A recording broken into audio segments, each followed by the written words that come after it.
municipio de Chamula está localizado en los Altos de Chiapas. Su cabecera es el pueblo de San Juan Chamula. De San Juan Chamula se dice mucho y se sabe poco.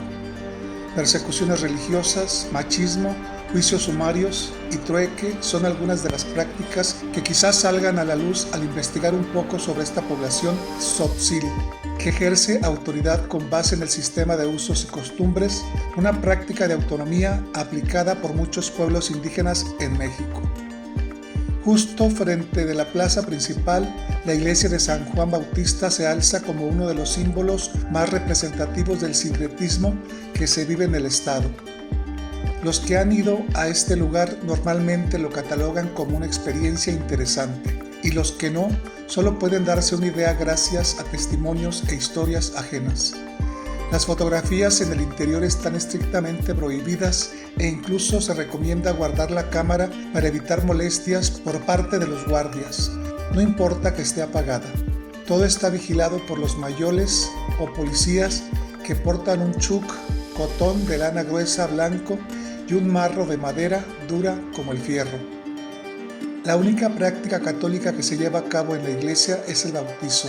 Del techo de la iglesia cuelgan un par de cortinas y candelabros, mientras que el piso está cubierto por hojas de pino y grupos de personas en pleno ritual.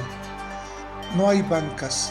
Al fondo, el altar principal está dedicado a Juan Bautista, mientras que a los costados se ubican varios santos en sus respectivas cajas de vidrio.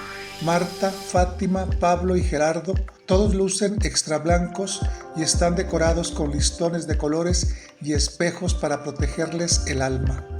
También hay flores que los creyentes traen de Sinacantán.